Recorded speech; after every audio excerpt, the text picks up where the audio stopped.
biar ketahuan yang nggak masuk siapa. Hari ini masih 28 soalnya, nggak apa, kita tunggu yang 3 orang sambil kita berdiskusi.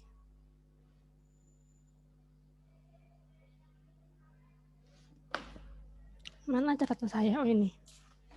Ini golongan praktikum golongan C. Masih sama dengan kuliah yang tadi, kita akan membahas tentang kehalalan pangan. Nah, di sini kalian punya waktu lebih banyak untuk bertanya apabila ada yang ingin ditanyakan. Oke, sebelum saya yang bertanya, dari kalian mungkin ada unek-unek atau mungkin penasaran terhadap sesuatu dan ingin ditanyakan? Silahkan. Silakan open mic. Tentang video tadi ya, Bu. Oke, boleh. Mau yang video praktikum saat ini, video kuliah yang tadi, atau mungkin video kuliah yang minggu lalu? Boleh. Siapa ini? Saya Istifarin. Oke, silakan. Mau tanya tentang video yang kuliah tadi, itu ada bahan makanan yang bukan non babi apa ya? Boleh, masih bisa dimanfaatkan. Tapi harus melalui proses pensucian ya kalau nggak salah. Apa? Ya betul. Kalau nggak salah seperti itu, saya juga lupa-lupa ingat. Maksudnya cara disucikannya itu seperti apa ya, Bu? Contohnya itu seperti apa? Misalkan, ntar saya agak lupa juga materi dan di sebelah mana itu tadi. Saya buka dulu. Berarti materi kuliah yang tadi ya? Iya, Bu. Video yang tadi. Nah, saya buka PPT-nya dulu. Ini soalnya sudah lama banget saya bikin materinya. Jadi mohon maklum jika saya agak-agak lupa isinya apa.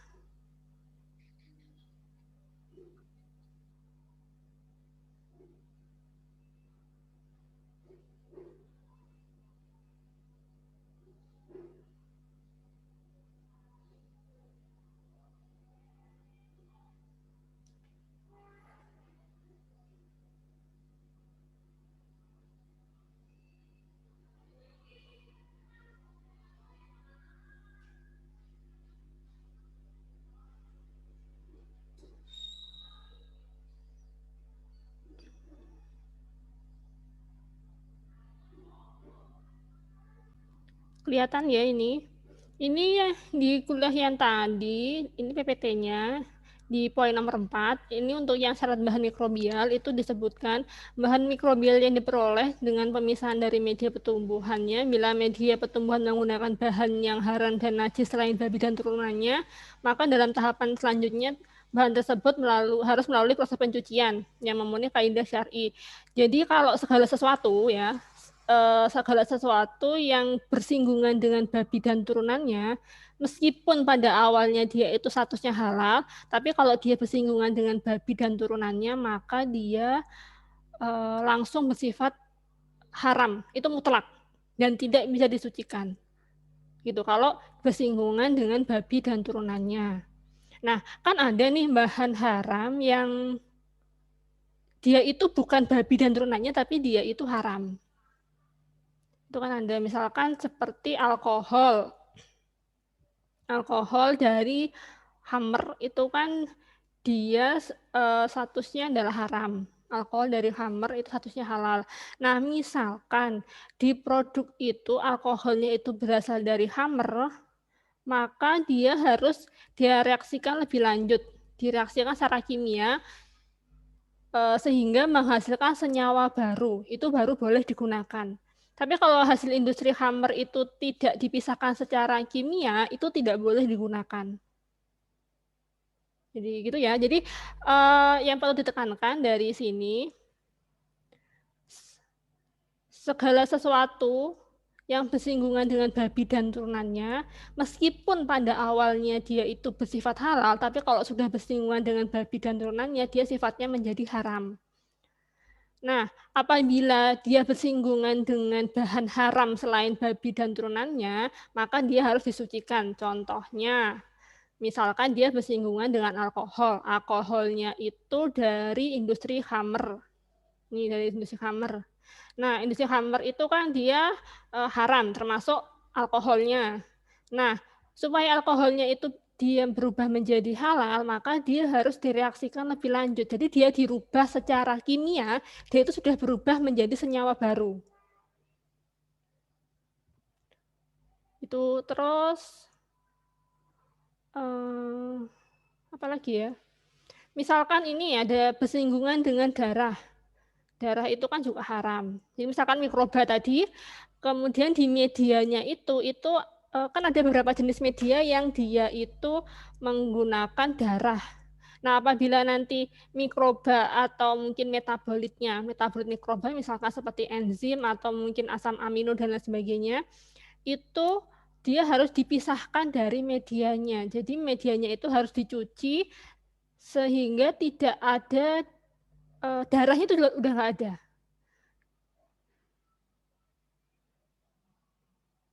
Jadi dia dicuci sedemikian sehingga bahan haram tadi, misalkan si darah tadi itu sudah tidak terdeteksi di metabolitnya. Misalkan kita mau mengambil metabolitnya. Nah, cara mencucinya itu kan ada yang bisa dicuci dengan aqueduct apabila sifatnya itu larut dengan air, ada yang dicuci dengan yang non polar. Nah, kalau yang dicuci dengan aqueduct itu kan jelas halal ya, jadi nggak masalah. Kalau yang non polar itu bisa dilihat dari mana dia, apakah dia food grade, apakah dia aman atau enggak. Kalau misalkan dia aman, dia berasal dari bahannya halal nggak masalah. Tapi kalau yang disucikan dengan bahannya haram, misalkan dengan alkohol dari khamr juga nggak bisa. Jadi memang agak ribet, bukan agak ribet sih kalau kata saya, sangat ribet apabila kita menggunakan bahan yang haram di bahan pangan atau bahan apapun yang nanti endingnya adalah ke pangan. Itu sangat ribet karena harus disucikan dan lain sebagainya. Sampai sini bisa dipahami Istifarin? Halo, Istifarin mana? Iya Bu, ya bisa Bu. Oke. Oh ya, kalian sudah mendapat kuliah tentang HACCP? Sudah? Ya Bu. Sudah. Sudah. Di HACCP kan ada titik kritis kan? Nah, di kehalalan pangan itu juga ada titik kritis. Menurut kalian apa bedanya titik kritis di kehalalan sama yang di HACCP? Ada yang mau berpendapat?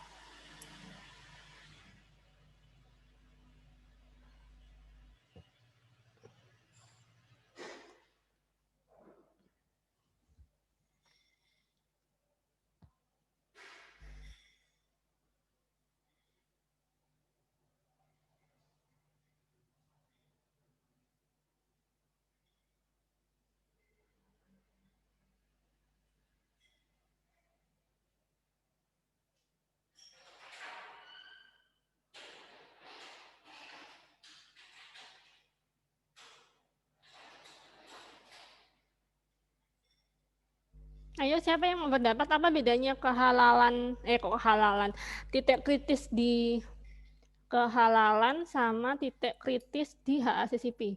Sudah pernah membuat ini dokumen HACCP? Mungkin di kuliah keamanan pangan atau di kuliah ke pengawasan mutu atau di MSPM.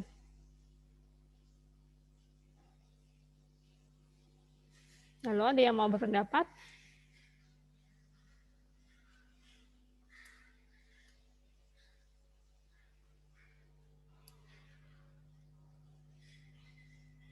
Inayatus ada? Inayatus?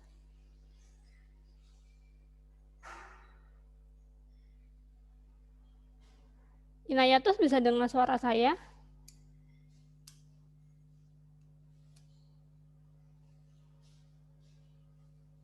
Oke, sepertinya Inayatus tidak ada respon. Yang lainnya mungkin ada yang mau berpendapat apa bedanya titik kritis di kehalalan sama yang di keamanan pangan? Kehalalan sama hak CCP. Oh ya, hak CCP kan juga tentang kehalalan pangan.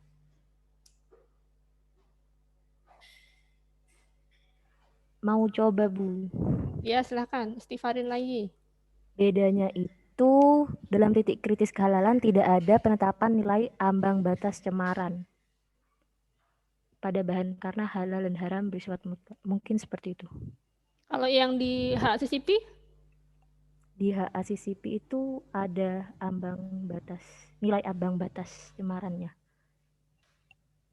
oke, itu menurut Istighfarin. Yang lainnya mungkin ada yang punya pendapat?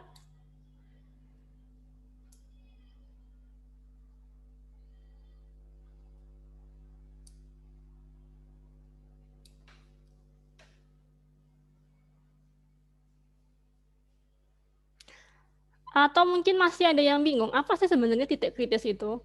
Yang kalian pelajari di HACCP, titik kritis itu apa?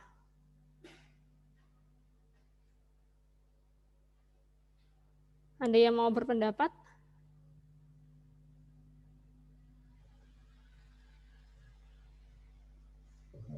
Saya Siapa ini? Alif. Alif, oke silahkan. Kalau menurut saya titik kritis di HACCP itu biasanya berkaitan dengan kebersihan lingkungan dan sanitasi atau potensi pencemaran produk terhadap kontaminan. Kalau di kehalalan?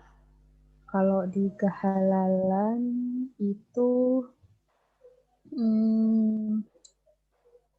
apa ya? Saya kurang tahu. Kalau titik kritis itu kan sudah buka ini kan materi yang praktikum ini? Iya, Bu. Terus isinya apa? Banyak membahas terkait dengan apa?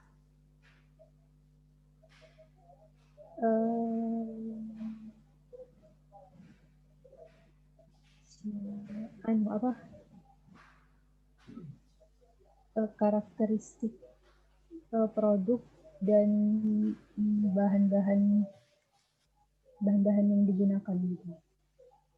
Syarat-syaratnya. Oke. Jadi ini titik kritis itu merupakan titik di mana kita mengendalikan bahaya. Bisa untuk mengurangi bahaya atau meniadakan bahaya. Itu definisi dari titik kritis.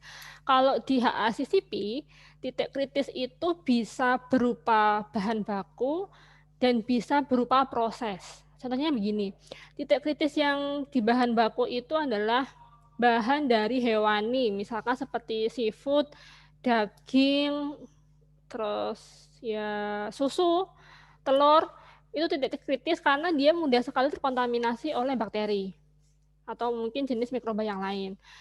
Kemudian kalau titik kritis diproses, itu ada proses yang membutuhkan panas. Contohnya adalah misalkan perebusan, penggorengan. Itu memang tujuannya adalah untuk mengurangi bahaya, membunuh mikroba sehingga bisa aman untuk dikonsumsi. Sehingga di titik-titik itu perlu dikendalikan, perlu dicermati lebih mendalam. Itu kalau di HACCP. Dan juga benar kata Istighfarin tadi bahwa kalau di HACCP itu titik kritisnya itu bisa berupa angka apa ya? Ada batas kritisnya itu bisa berupa angka atau bisa berupa ada batasannya. Kalau dia misalkan batasannya 2, maksimal 2, kalau dia kurang dari 2 meskipun ada itu masih boleh, masih aman untuk dikonsumsi. Kalau di kehalalan itu sifatnya mutlak, harus 0, harus 0. Jadi memang kehalalan itu dia lebih ketat dibandingkan dengan yang HACCP. Kalau HACCP dia pasti aman, dan bisa dikonsumsi, tapi dia belum tentu halal. Tapi kalau di kehalalan, dia pasti aman dan halal. Pasti aman dan baik untuk dikonsumsi. Dan di titik kritisnya kehalalan, itu memang lebih menekankan pada produk-produknya. Karena memang sumber haramnya itu berasal dari kontaminasi bahan. Misalkan tadi tidak sengaja menggunakan misalkan saya alkohol dari khamer misalkan, atau misalkan dia menggunakan apa ya, menggunakan pengental atau menggunakan gelatin dari tulang babi atau kulit babi misalkan, nggak sengaja, dia nggak tahu, tapi ternyata itu haram gitu. Jadi misalkan seperti gelatin itu kan dia yang membentuk gel pengental itu. Kalau misalkan kalian beli di toko bahan kue, itu ada beberapa jenis gelatin yang tidak ada mereknya. Nah, karena gelatin itu dari hewani, kita perlu bertanya, hewannya itu apakah hewan babi atau bukan. Kalau babi jelas haram, kalau bukan babi kita perlu bertanya bagaimana menyembelihnya, apakah menggunakan syariat Islam atau tidak. Kalau menggunakan syariat Islam berarti aman untuk digunakan, tapi kalau misalkan tidak menggunakan syariat Islam berarti bahan itu, gelatin itu dia sifatnya menjadi haram. Dan kadang ya kita tidak sengaja menggunakan atau tidak tahu kalau ternyata itu haram. Makanya di kehalalan itu bahan itu merupakan titik kritis yang sangat riskan. Itu. Oke, ada yang mau bertanya lagi?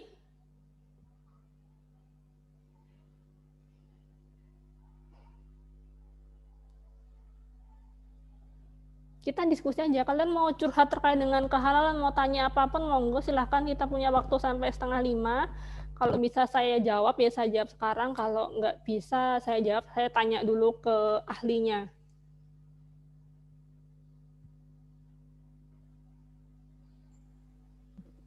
Saya mau. Ini siapa dulu? Anta boleh, Bu. Oke, Anta silahkan. Ya, Bu, saya izin bertanya 2 pertanyaan. Oke, silahkan. Yang pertama, bagaimana cara kita mengetahui sertifikasi produk makanan masih berlaku? Oke. Lalu yang kedua, seperti mie setan gitu, berarti mereka tidak bisa mengurus sertifikasi halal atau bagaimana, Bu?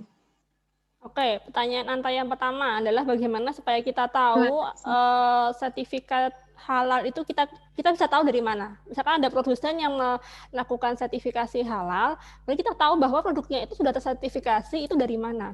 Karena memang tidak semua produk yang punya sertifikat halal di kemasannya itu tertera label halal. Belum tentu, tergantung maunya produsen. Kalau produsennya itu mau ya alhamdulillah, jadi kan kita bisa langsung tahu dari kemasannya. Tapi kalau misalkan dari produsennya nggak mau mencantumkan di label, karena memang ketika mau mencantumkan di label itu produsen itu harus izin dulu ke Badan POM. Jadi memang agak ribet ngurus sertifikasinya. Kalau dulu itu adalah di MUI, kemudian kalau sudah keluar sertifikasinya sudah keluar, mau pasang label atau logo halal itu harus izin dulu ke Badan POM. Agak ribet memang ya. Tapi ada lagi produsen yang bukan malas ribet karena ngurusnya, karena memang mereka itu maunya produknya itu bersifat universal, bisa digunakan untuk semua orang. Karena beberapa konsumen itu menilai bahwa apabila ada logo halal di situ, berarti itu eksklusif untuk golongan tertentu, untuk yang muslim. Sedangkan yang bukan beragama Islam itu ya merasa agak kurang nyaman kalau menggunakan produk yang ada logo halalnya. Ada berapa yang merasa seperti itu. Sehingga dari produsen merasa bahwa produknya dia itu khusus untuk semuanya, bisa digunakan untuk semuanya, dan tidak ingin ada kalangan yang ragu-ragu terhadap produknya. Akhirnya dia memutuskan untuk melakukan sertifikasi halal, tapi dia tidak bisa atau tidak mau memasang logo halal di produknya. Nah, bagaimana cara kita tahu bahwa produknya dia itu halal? Ada yang tahu caranya? Gimana cara cari tahu?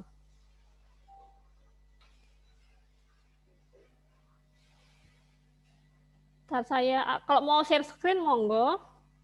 Sudah saya open share screen-nya, mungkin kalian mau share cara mencari sertifikat halal.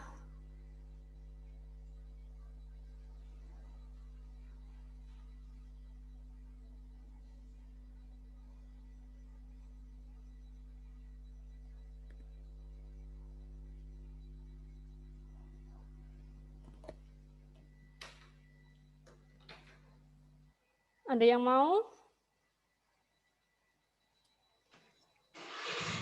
Mungkin mengecek di websitenya MUI, Bu. Ini siapa ini? Novita. Novita mau mendemonstrasikan kah? Cara ngeceknya bagaimana?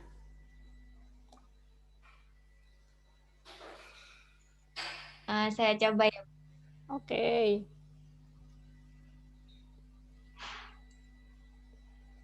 Novita ini pakai HP atau pakai laptop? Laptop, Bu. Kalau pakai laptop lebih mudah ya, silakan share screen. Caranya gimana?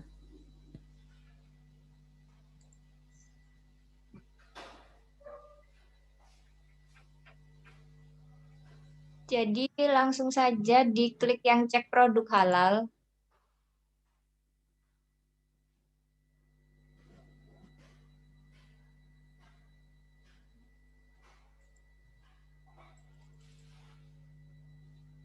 Sebentar, kok tidak lagi?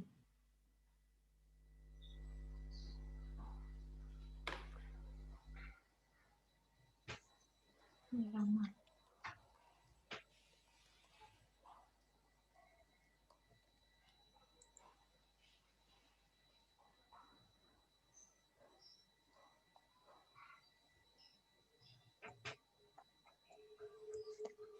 Jaringan saya sepertinya lagi down, Bu. Nggak keluar, ta? Oke, mungkin yang lain ada Iya, yang mau lama. demo? Jaringannya Novita sedang rewel. Yang lainnya mungkin ada yang mau mendemonstrasikan bagaimana cara kita mencari produk halal?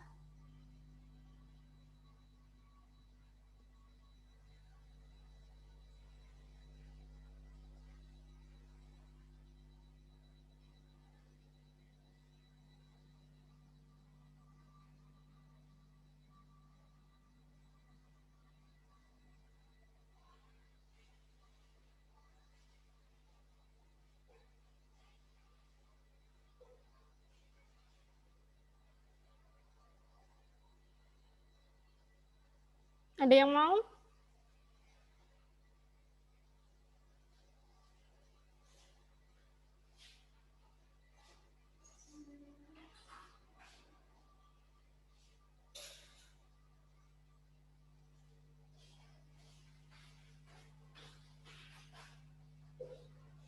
Entah kenapa juga punya saya juga lemot sekali.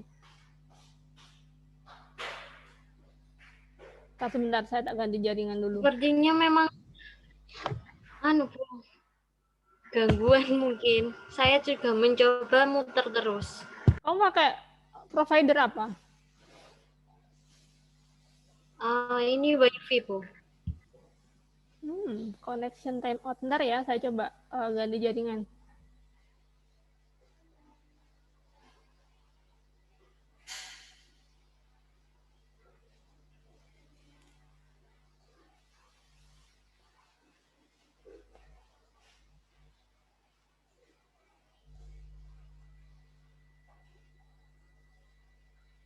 Sama aja pakai WiFi atau pakai provider HP, tethering juga ternyata sama-sama lemot. Ya sudahlah.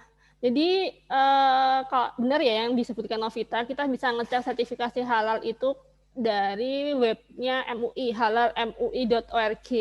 Kenapa harus melihat dari webnya MUI? Karena mayoritas sekarang produk itu yang sudah tersertifikasi itu berasal dari MUI. Jadi memang masih menggunakan prosedur yang lama. Jadi kita bisa mengecek di situ. Jadi di MUI nanti kalian tinggal menuliskan nama produknya apa, harus spesifik nama produknya. Nanti kita bisa lihat dan di situ ada kadaluarsanya. Kadaluarsanya itu kapan? Itu bisa dilihat. Nanti kalau misalkan sudah BPJPH itu sudah bisa mengeluarkan sertifikat halal, sudah ada, berarti nanti kita bisa mengeceknya itu di BPJPH. Di webnya itu adalah di halal.go.id. Itu untuk pertanyaan pertama dari Anta. Pertanyaan kedua tadi apa? Saya kok lupa. Bu, yang mie setan Oh ya, itu apakah tidak setan. Ada yang mau menjawab terlebih dahulu sebelum saya yang menjawab? Apakah mie setan, es gendruwo, es tuyul itu bisa mendapat sertifikasi halal? Ada yang mau menjawab?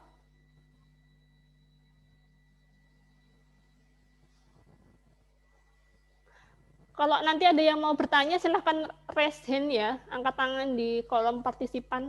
Nanti saya tunjuk daripada lupa siapa aja yang mau bertanya. Ayo pertanyaan kedua dari Anta. Iya benar dari Anta ya. Apakah mie setan, es gendruwo, es tuyul, dan nama-nama seperti itu bisa mendapat sertifikat halal? Ada yang mau berpendapat?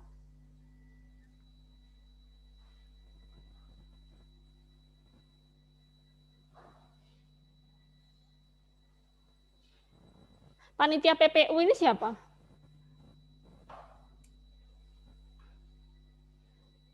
Saya Bu, mau saya ganti namanya. Aku mau pakai HP Bu. Saya siapa namanya? Sakina Bu. Oke. Belum saya ganti Bu. Yang segera diganti. Oke, siapa yang mau berpendapat? Saya Bu. Ya, siapa ini? Kita. Oke, Novita, silakan. Tadi pertanyaannya, Anta kan bisa atau tidak ya Bu mendapat sertifikasi halal? Kalau menurut saya, selama dalam bahan bakunya dan proses pengolahannya itu terjamin halal, kemungkinan mendapat sertifikasi halal itu bisa. Tapi secara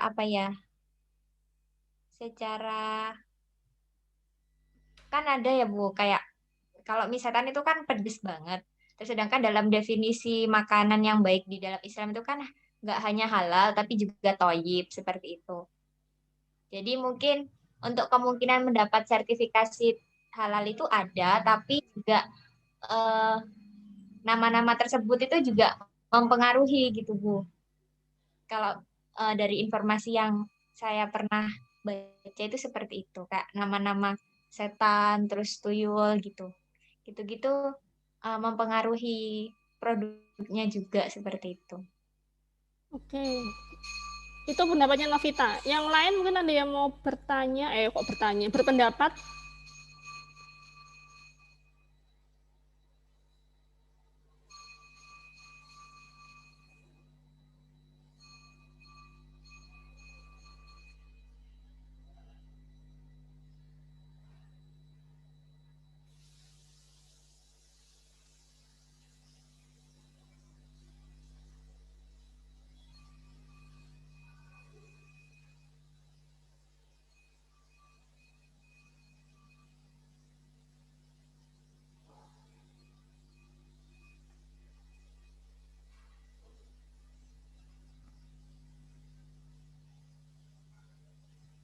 Oke, saya jawab ya. Ini ada di bahan kuliah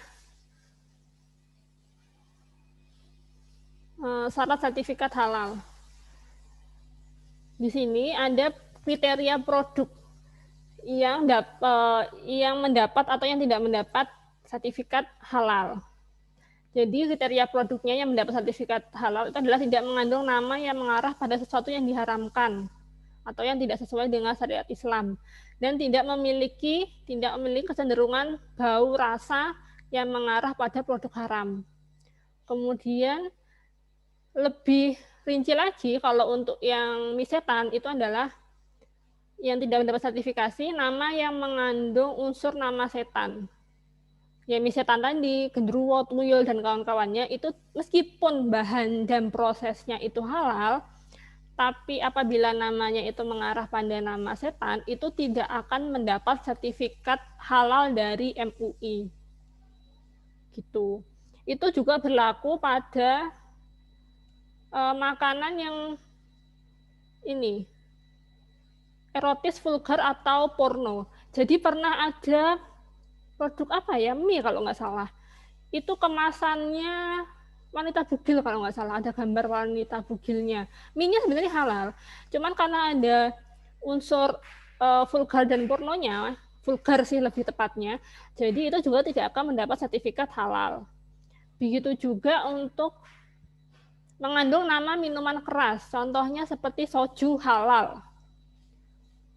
Mungkin kalian kalau pernah dengar soju halal itu juga tidak akan pernah mendapat sertifikat halal karena ada kata-kata soju.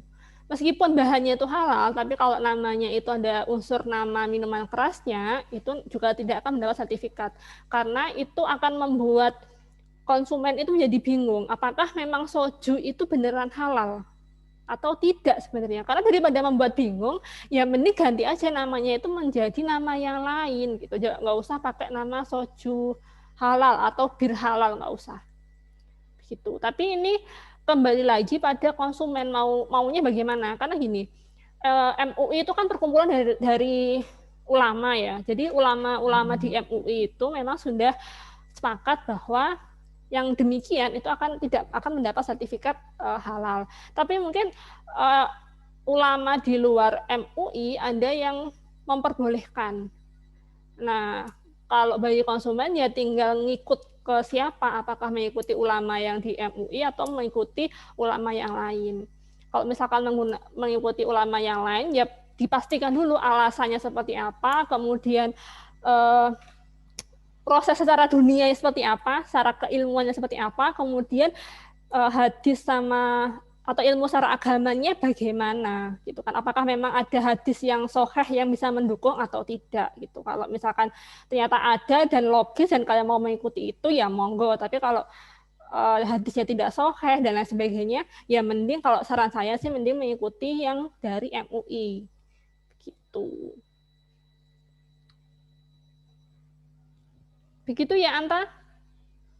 Bisa dipahami? Baik, Bu, bisa. Terima kasih. Oke, tadi yang mau bertanya Tiara ya kalau nggak salah. Iya, Bu. Oke, Tiara silahkan. Baik, terima kasih. Untuk bahan nabati ini sertifikasi halalnya itu seperti apa ya, Bu? Soalnya yang di PPT itu asalkan bahan tambahannya itu jelas, bukan deh, tidak bersifat haram ya, seperti itu ya Bu. Dan yang ini kamu PPT yang mana? Yang syarat sertifikasi halal Bu. PPT 1, 2, 3, 1 itu jaminan produk, 2 syarat sertifikasi, 3 titik kritis. Yang mana? PPT yang mana? Yang kedua Bu. Yang kedua, terus? Untuk syaratnya secara spesifik seperti apa? Soalnya tadi sempat disebutkan bahwa kalau bahan nabati itu lebih mudah sertifikasinya. Oh iya, oke, ketemu.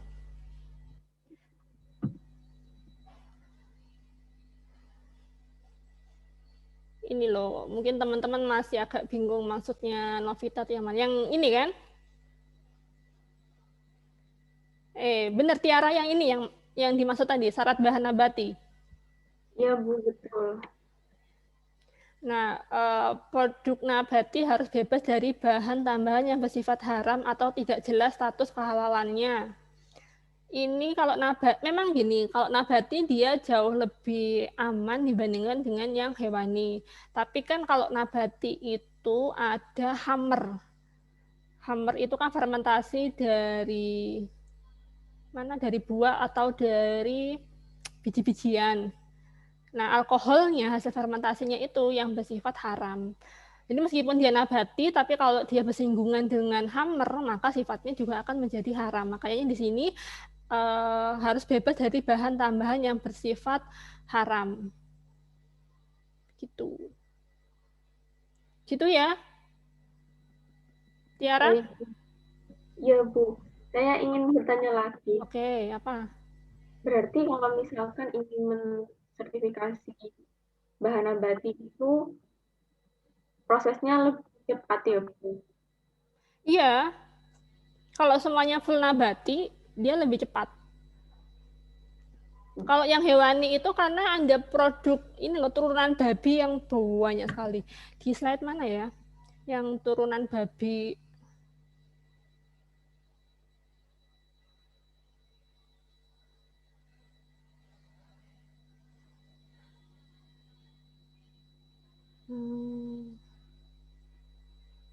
Mana kok ono?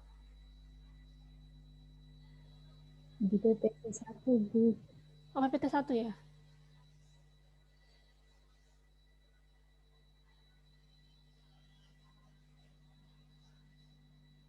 Terat, ayo mana ya? Terlalu banyak PPT. Nah ini.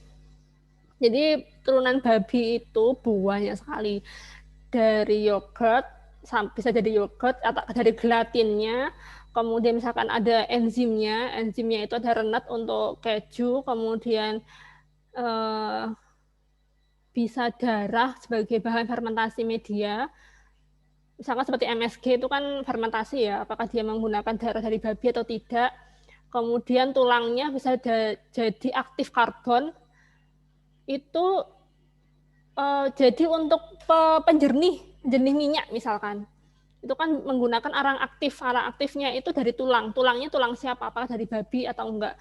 Jadi produk makanan yang dia itu ada atau menggunakan bahan-bahan dari hewan itu memang lebih sulit, harus ditelusuri, benar-benar ditelusuri.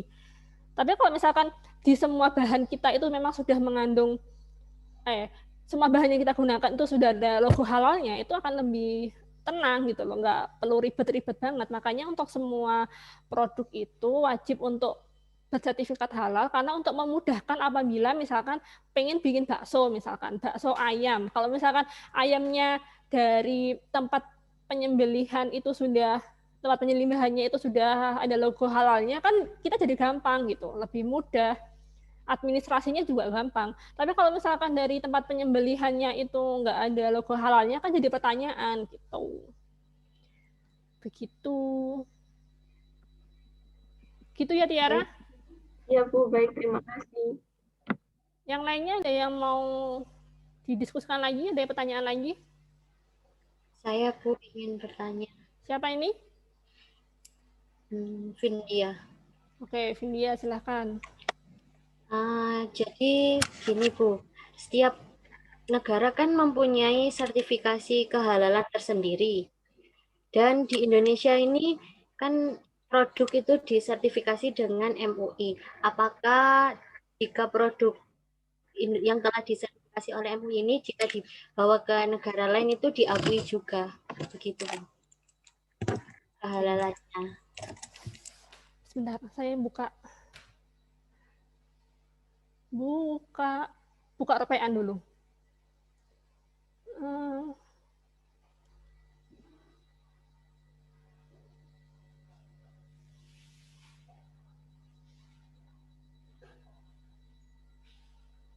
Kok hilang ropeannya?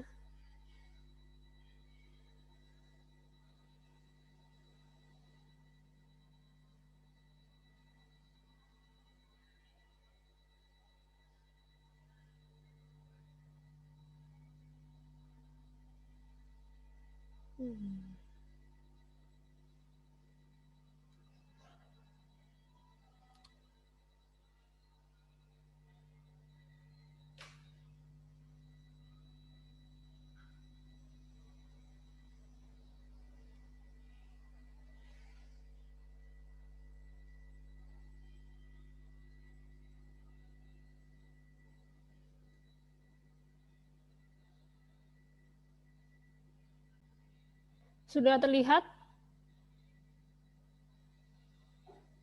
Sudah, Bu. Oke, di sini itu ada lembaga yang menaungi sertifikat halal. Misalkan kalau di Singapura itu ada Majelis Ugama Islam Singapura, di Malaysia Jabatan Kemajuan Islam Malaysia. Di dunia ini ada 45, banyak ya. Ada 45 lembaga. Di Afrika Selatan juga ada. National Independent Halal Trust. Di Brazil Islamic Dissemination Center of Latin America. Nah, ini dan di sini itu kan ada kategorinya. Ada slaughtering itu penyembelihan, ada raw material sama flavor. Jadi misalkan ini di Amerika, The Islamic Food and Nutrition Council of America, dia itu bisa mengeluarkan sertifikat untuk 3 hal ini, slaughtering, raw material, sama flavor. Tapi di USA, Halal Food Council USA itu tidak bisa untuk mengeluarkan sertifikat flavor. Nah, dan sertifikat yang dikeluarkan oleh mereka itu sudah diakui di seluruh dunia. Jadi kalau misalkan kalian punya atau menemukan produk impor, terus tiba-tiba muncul logo halal yang seperti ini, itu berarti memang sudah mendapat sertifikat halal. Jadi nggak masalah kalau mau dikonsumsi. Begitu juga yang halalnya logo MUI itu sudah diakui di seluruh dunia, bahkan sebenarnya MUI itu menjadi lembaga halal yang rujukan lah, lembaga halal rujukan di seluruh dunia. Karena memang kalau di MUI sendiri itu sudah berkecimpung di bidang halal selama kurang lebih 30 tahun.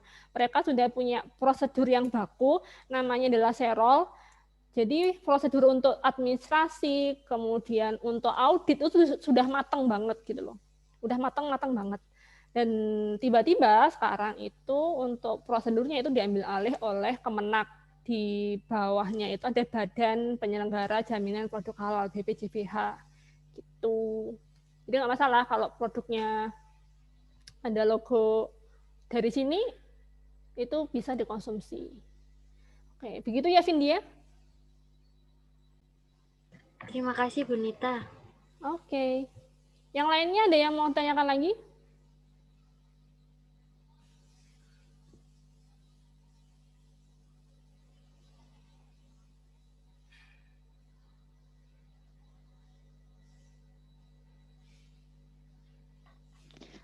Bu, izin bertanya. Oke, ini siapa? Anissa, Bu. Silakan. Begini, Bu, saya menyambung pertanyaan dari Cica. Cica itu siapa? Oh iya, dari Vindia Cica tadi, Bu. Oh, Vindia itu panggilannya Cica. Oke. Iya. Itu kan sudah diakui ya, Bu, kalau misal ada produk impor yang sudah tersertifikasi halal dari negara tersebut, itu saat masuk ke Indonesia, apa perlu disertifikasi halal dari MUI lagi, Bu? Nggak usah sih. Harusnya sih nggak usah. Jadi itu tergantung ini sih, tergantung apa produsennya, apakah mau disertifikasi di negaranya atau mau disertifikasi di Indonesia. Karena memang ada beberapa produk, saya tuh menemukan produk Korea, dia itu memang benar-benar asli produk Korea, diimpor, atau Korea itu ekspor ke Indonesia, tapi sertifikatnya itu adalah sertifikat MUI Indonesia. Itu juga ada. Dan boleh. Tapi saya sebenarnya belum menemukan produk luar negeri yang mendapat sertifikat di negaranya yang masuk ke Indonesia. Saya belum pernah tahu, tapi sebenarnya kalau misalkan itu ada, itu boleh. Gitu ya, Nisa? Ya, Bu, terima kasih. Oke, yang lainnya? Ada lagi?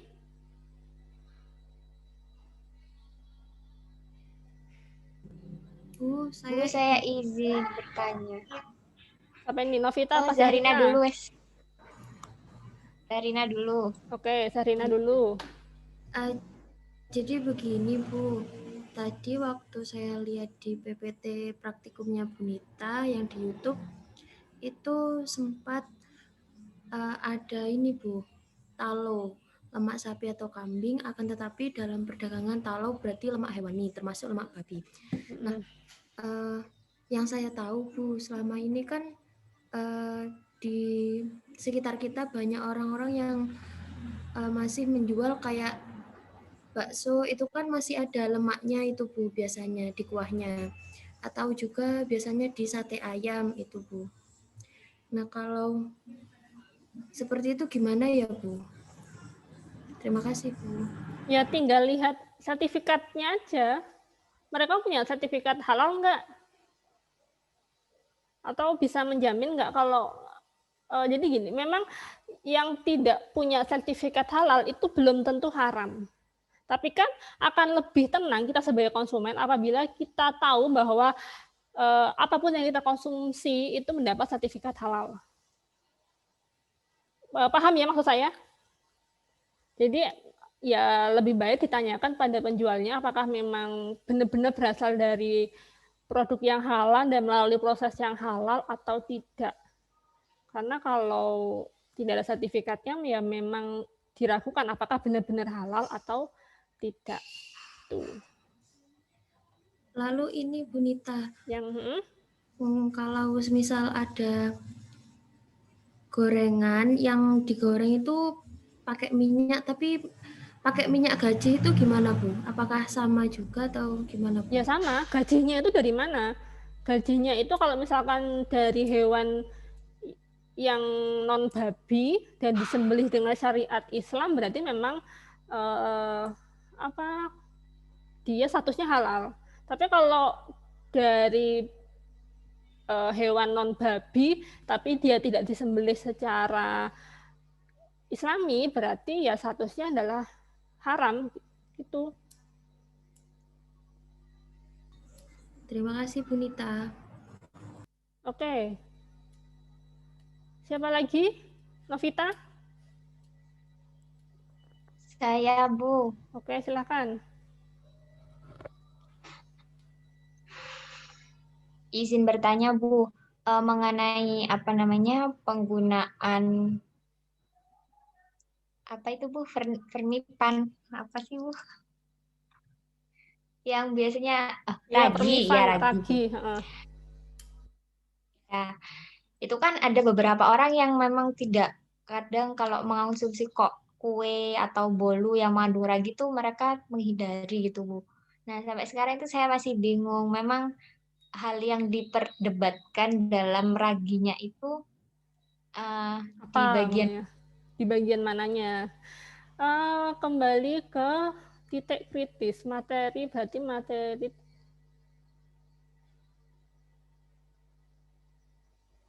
ini aja deh di syarat.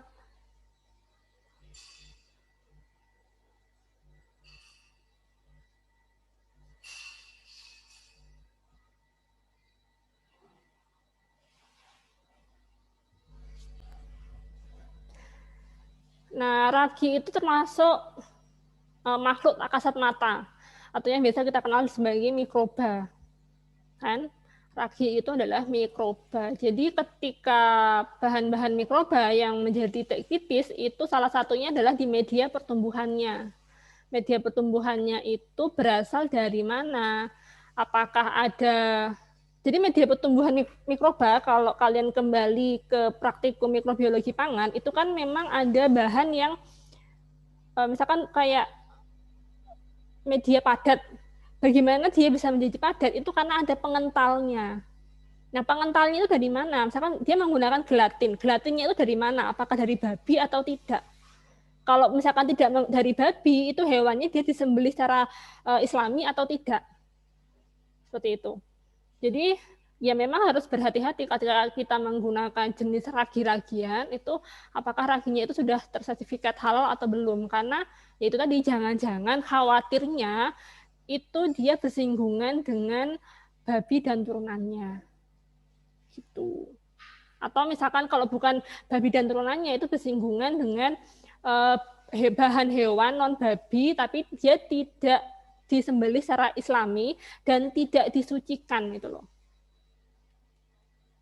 Atau misalkan dia tanpa pemisahan itu maka medianya yang harus disucikan, atau misalkan dia dipisahkan dari media pertumbuhannya maka raginya itu memang juga tetap harus disucikan, dicuci lagi sehingga bahan-bahan yang lain itu tidak terikut Jadi memang benar-benar tinggal raginya tok gitu. Itu sebenarnya kasusnya itu sama dengan pengalaman saya ketika awal-awal di Jember. Saya itu beli seblak di Jalan Karimata. Cuma sekarang sudah tutup sih. Depannya dulu tuh deketnya Geprek Bensu. Seberang jalannya Geprek Bensu ada penjahit Ima. Nah, sebelahnya penjahit Ima dulu itu ada yang jualan seblak. Nah, di Jember itu kan kulinernya itu memang dia sangat asin dan gurih ya. Dan saya memang agak kurang suka dengan sesuatu yang terlalu asin sama terlalu gurih, sehingga saya minta ke penjualnya supaya tidak menggunakan micin vitsin, MSG, yaitulah bangsa itu. Karena menurut saya kalau diberi itu menjadi sangat kuat banget rasanya dan bikin enak kalau di saya. Nah, itu saya barengan sama bapak-bapak beli juga seblak di situ. Kemudian bapak itu tanya, "Loh Mbak, kenapa nggak pakai micin?" Terus saya bilang, "Asin Pak, saya nggak suka," gitu. Terus bapaknya juga bilang, "Saya juga nggak pakai micin Mbak, micin yang dipakai loh, itu loh haram," gitu kan. Terus saya kan jadi mikir haramnya itu di mana gitu. Nah, ternyata ya memang di bagian sininya micin vitsin itu kan dari monosodium glutamat. Itu juga prosesnya menggunakan fermentasi, menggunakan mikroba. Jadi di situ medianya itu menggunakan media apa gitu. Nah, bapaknya itu mengiranya itu MSG yang berasal dari semacam Masako atau Roiko itu adalah haram. Tapi bapaknya itu hanya mengganti itu dengan Ajinomoto yang murni itu loh, tahu ya? Yang 100% MSG, yang warna putih. Tahu ya? Ajinomoto. Ajinomoto.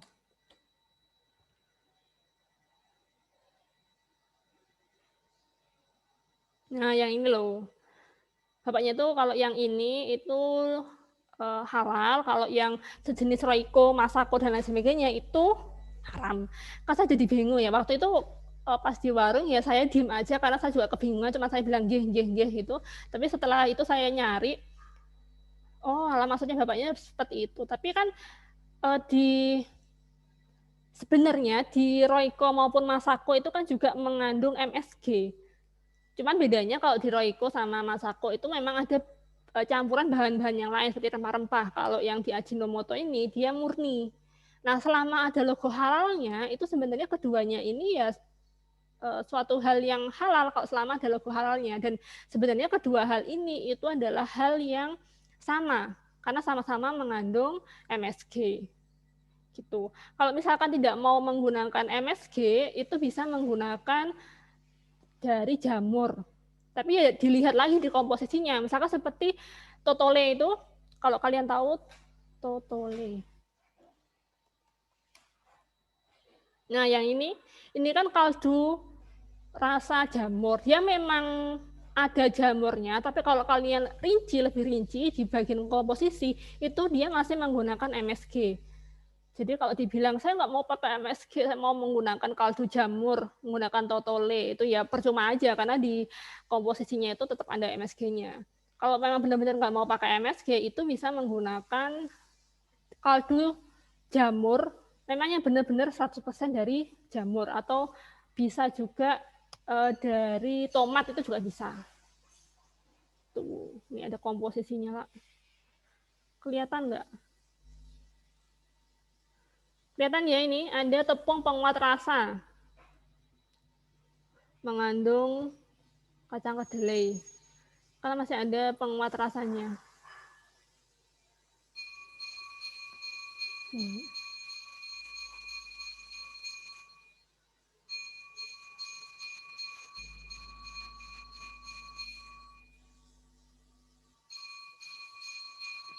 Oke, sampai sini ada tanyakan?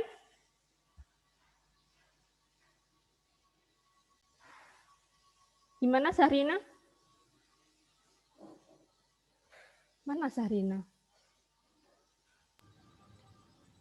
Iya, Bu. Oke, ada lagi yang bertanya?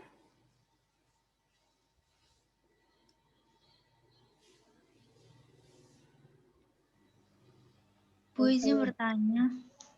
Siapa? Sakina, Bu. Silakan Sakina.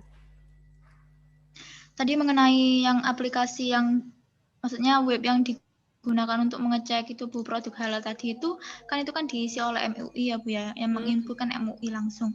Nah itu apa dari produk yang kita ajukan untuk disertifikat halal itu setelah disetujui itu apa langsung diinput di situ atau butuh berapa minggu itu baru di situ ya Bu? Takutnya kan kalau misalnya nanti saya atau teman-teman yang lain tuh membuat produk dan itu membuat sertifikat halal, terus waktu dijual ada orang yang meragukan pas dicek belum ada, ternyata butuh beberapa minggu baru ada di MUI itu Bu, di web itu bagaimana ya Bu sebenarnya? Wah, kalau itu mohon maaf ya, saya juga nggak tahu berapa lama jeda waktu yang dibutuhkan antara keluarnya sertifikat sama update di Halal MUI. Jadi kalau saran saya mending kalian punya salinan sertifikat halalnya itu dalam bentuk mungkin disimpan di HP, jadi misalkan ada yang tanya bisa kalian tunjukkan gitu. Mohon maaf kalau yang ini saya benar-benar nggak tahu. Baik Bu, terima kasih Bu. Oke. Lainnya ada lagi yang mau tanyakan?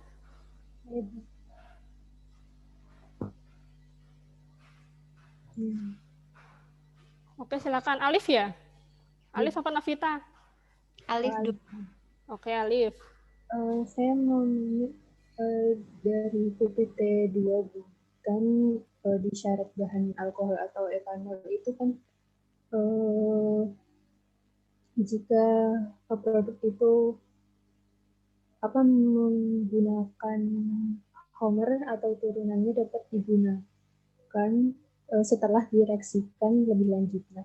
Apakah dengan direaksikan lebih lanjut itu alkohol dalam bahan pangan tersebut hilang atau bagaimana? Bukan hilang sih. Jadi gini, Alif itu bertanya, itu kan kalau apabila kita menggunakan alkohol yang dari Hammer itu bisa digunakan asalkan alkohol itu direaksikan lebih lanjut. Jadi direaksikan lebih lanjut ini maksudnya ditambahkan senyawa kimia di mana nanti alkohol ini akan membentuk suatu senyawa baru. Secara struktur kimia dia itu nanti akan berubah. Nah, kalau sudah berubah itu baru boleh digunakan. Jadi nama senyawanya itu sudah bukan alkohol lagi. Dia alkoholnya sudah jenisnya sudah berbeda. Alkohol itu kan banyak ya jenisnya. Misalkan dia alkohol A, misalkan. Ketika dia reaksikan dengan penambahan suatu bahan kimia, nanti dia akan berubah menjadi alkohol C. Gitu. Dan alkohol C itu boleh. Tapi kalau misalkan alkohol A ini hanya dipisahkan secara fisik atau diekstrak, itu nggak bisa. Itu nggak bisa kita gunakan. Karena dia memang masih dalam bentuk hasil industri samping dari Hammer ini.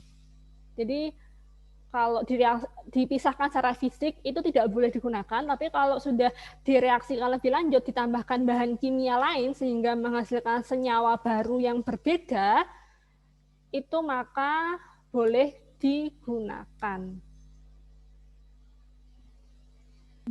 Tapi itu kan tetap namanya alkohol tapi ya. Iya, jadi kalau penggunaan alkohol itu banyak sekali sih. Tidak harus kita konsumsi, tapi bisa saja misalkan dalam pembuatan flavor misalkan, perasa. Kita mengambil perasa senyawa yang memberikan rasa jeruk misalkan dari buah jeruk. Nah, itu kan kita bisa mengekstraknya, mengambil senyawanya itu menggunakan alkohol. Karena misalkan senyawa dari jeruk itu sifatnya nonpolar, dia nggak bisa atau nggak mau ikut kalau sama Aquades, jadi harus menggunakan bahan lain, misalkan alkohol. Kita ternyata punyanya alkohol dari Hammer, nah kita reaksikan dulu sama senyawa lain, baru kita bisa gunakan untuk mengekstrak senyawa yang menyebabkan aroma atau rasa jeruk di buah jeruk. Kita ambil senyawanya, kemudian kita ekstrak, dan senyawa ini nanti kita masukkan di minuman yang lain, sehingga minuman yang lain itu punya perasa, flavor jeruk. Gitu. Sakina paham nggak ya yang saya sampaikan atau masih bingung? Kok Sakina? Alif, Ding? Alif. Ya, tapi itu apa kan apa bukan termasuk turunan dari alkohol? Ya, iya, pasti kalau golongan alkohol, tapi alkoholnya itu bisa digunakan gitu loh. Oh, ya. Ya, pasti. Oke. Siapa lagi yang mau bertanya? Sudah? Novita nggak mau nanya lagi? Novita kayaknya sampai sungkan karena banyak nanya.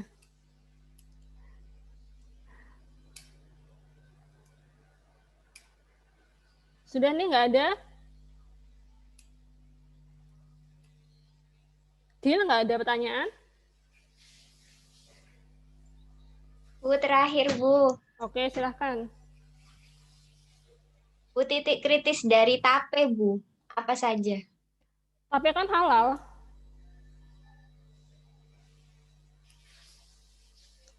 Oh, Gimana? pernah dengar ini. Maksudnya pernah baca ada orang-orang yang memang tidak mengonsumsi tape karena kadar alkoholnya gitu. Apa juga? Gini, alkohol di tape, kalau alkoholnya itu diekstrak, kemudian kita minum, itu yang nggak boleh. Ya, kalau kita mengekstrak atau hanya mengambil alkoholnya saja untuk diminum, itu yang nggak boleh. Tapi kalau kita mengkonsumsi tape yang ada alkoholnya, jadi alkohol itu bercampur dengan makanan, itu boleh. Itu kalau menurut MUI loh ya. Mungkin bagi mereka yang tidak mau mengkonsumsi tape itu tadi, itu punya pendapat yang berbeda. Sekali lagi, yang saya jelaskan di sini itu adalah yang berdasarkan dari MUI, fatwanya MUI. Bisa saja ulama yang lain, guru-guru yang lain, itu punya pendapat yang berbeda. Jadi kalau misalkan kalian menemukan suatu hal yang berbeda dari fatwanya MUI, kalian bisa menelusurinya secara, kalau mereka kan menjelaskannya secara agama. Kalian kan sudah tahu secara keilmuan dunianya bagaimana. Itu kalian telusuri dan kalian sandingkan antara ilmu dunia sama yang ilmu agamanya. Sehingga kalian akan tahu saya itu harus mengikuti yang mana, apakah saya mengikuti versinya MUI atau mungkin mengikuti versi ulama yang lain. Tapi kalau dari MUI seperti itu jawabannya. Jadi untuk tape apabila kita mengekstrak alkoholnya itu maka alkoholnya akan bersifat haram. Tapi kalau kita makan tape yang ada alkoholnya nggak masalah. Gitu ya Novita? Iya Bu, saya baru paham. Jadi jangan heran kalau misalnya kita diskusi dengan orang lain kemudian pendapatnya berbeda, karena memang kalau misalkan dalam Islam itu ada banyak pendapat, kan ada banyak imam dan masing-masing imam itu juga punya versi sendiri-sendiri gitu loh. Nah, selama kita itu memang mempelajarinya, tidak hanya sekedar seperti Bapak tadi hanya sekedar ikut gurunya, kemudian tiba-tiba bilang A, B, C, tapi sebenarnya tidak tahu ditelusuri, itu dia nggak mau menelusuri dan tidak tahu, ya sebaiknya kita tidak seperti itu. Sebaiknya kita tetap menelusuri bagaimana riwayatnya itu bagaimana gitu. Kalau misalnya kita tidak mampu menelusuri, kita ikut ke ahlinya. Kita bisa bertanya ke ahlinya. Kalau bagi saya pribadi lebih aman kalau bagi saya ya itu mengikuti apa yang dikatakan dari MUI. Tapi kalau kalian tidak mau mengikuti itu ya monggo silahkan. Sama seperti yang tadi yang mie setan dan lain sebagainya. Kalau dari MUI itu menyarankan untuk tidak mengkonsumsinya dan MUI tidak akan memberikan sertifikat halal. Tapi kalau bagi kalian itu nggak masalah ya monggo aja. Tapi tidak masalahnya itu bukan karena keinginan pribadi. Karena teman-temannya ada di sana, terus tempatnya murah, kemudian karena keegoisan diri, kemudian akhirnya makan di situ, itu nggak seperti itu. Kalian harus tahu dalilnya, tahu hadisnya, ternyata hal ini nggak masalah, dan kalian mau mengikuti itu, ya monggo aja, gitu. Begitu. Kalau saya sih fleksibel terima soalnya. kasih. Oke. Yang lainnya ada yang mau tanyakan? Atau sudah? Cukup jelas apa cukup bingung? Atau jadi ragu apakah habis ini saya mau makan di mie kober? Mie kober kan menunya begitu. Bu, izin bertanya. Oke, Sri Widya. Ya. Begini Bu, saya kan punya teman yang kuliah koki gitu ya Bu. Itu tiap kali masak,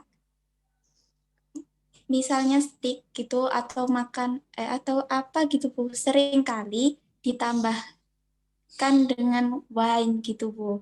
Terus saya tanya, loh itu apa halal? Katanya itu halal soalnya alkoholnya tadi itu diuapkan.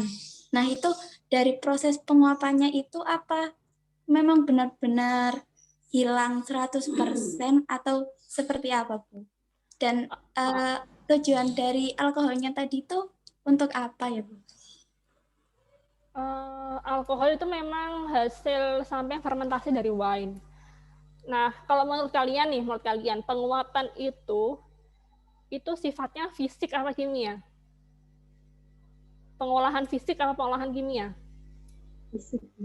Fisik kan? Kan dia diuapkan. Itu adalah pemisahan secara fisik.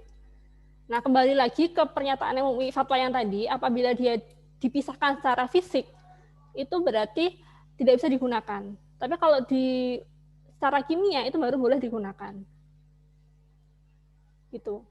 Gitu ya, Sri Widya. Jadi saya ini menjelaskan berdasarkan dari MUI-nya. Tapi nggak tahu kalau mungkin teman-teman kamu itu mengikuti ulama siapa, pendapatnya siapa, nggak tahu lagi. Sekarang kan tinggal dari Sri Widyanya itu mau mengikuti yang mana gitu. Iya Bu, terima kasih. Sri Widya habis ini bingung, aku makan di sana nggak ya? Kan dimasakin, terus enak banget, apalagi daging, steak kayak gitu. Iya Bu, terima kasih. Oke, ada lagi?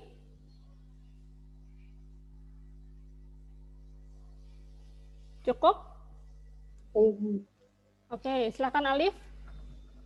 Kalau penggunaan alkohol dalam kosmetik atau skincare itu bagaimana? Itu juga kembali ke pribadi masing-masing. Misalkan gini, ada produk alkohol atau hasil fermentasi beras namanya galactomyces. Galactomyces itu produk yang paling terkenal yang menggunakan galactomyces itu adalah SK2. Produknya apa ya? Saya kemarin kok lupa. SK2 yang terkenal banget itu yang harganya jutaan itu apa ya? Facial Treatment Essence.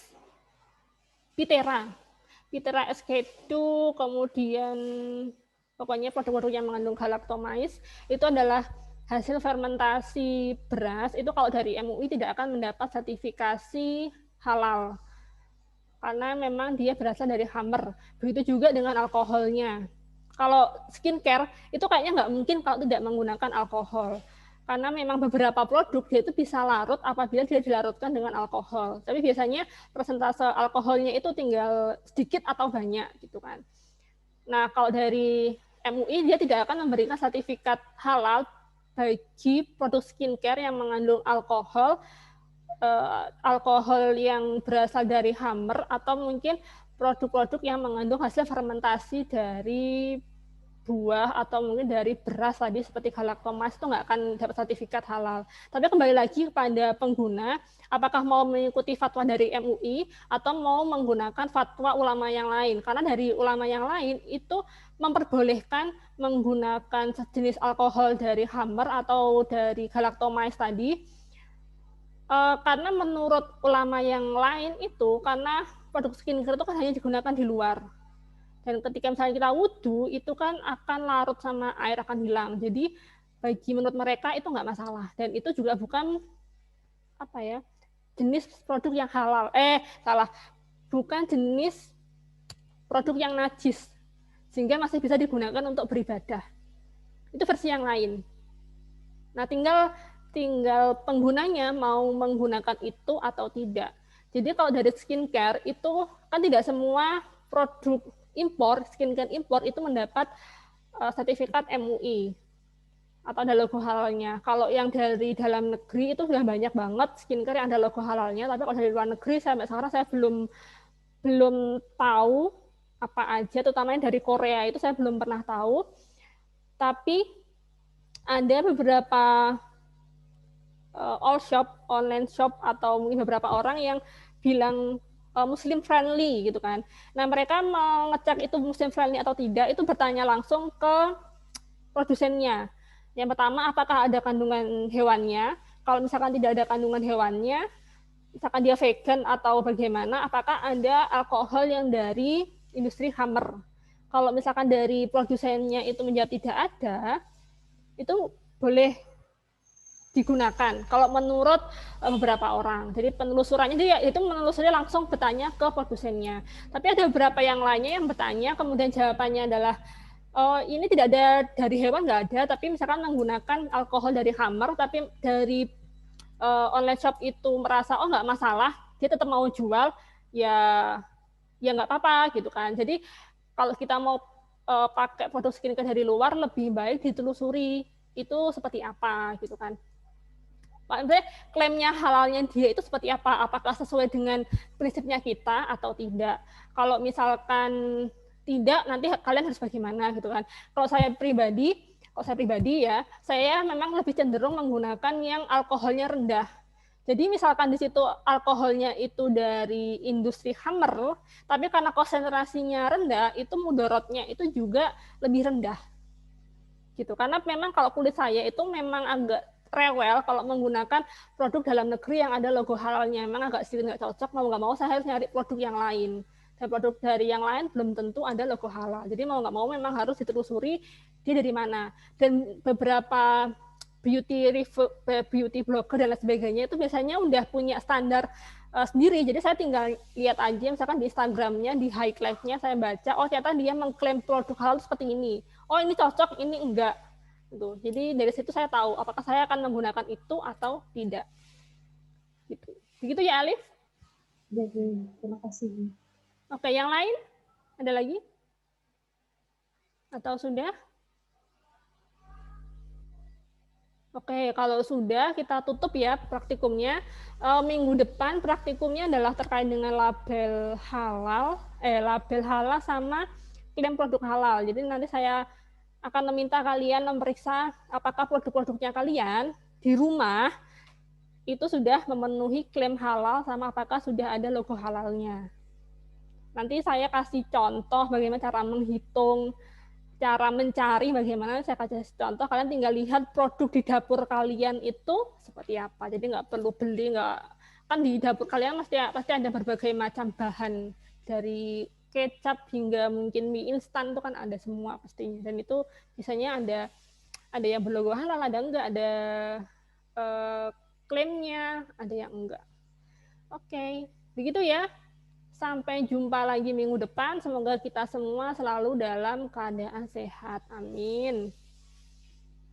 Saya tutup praktikumnya. Terima kasih. Wassalamualaikum warahmatullahi wabarakatuh. Waalaikumsalam warahmatullahi wabarakatuh. Dadah. Saya tutup ya. Ya, Bu.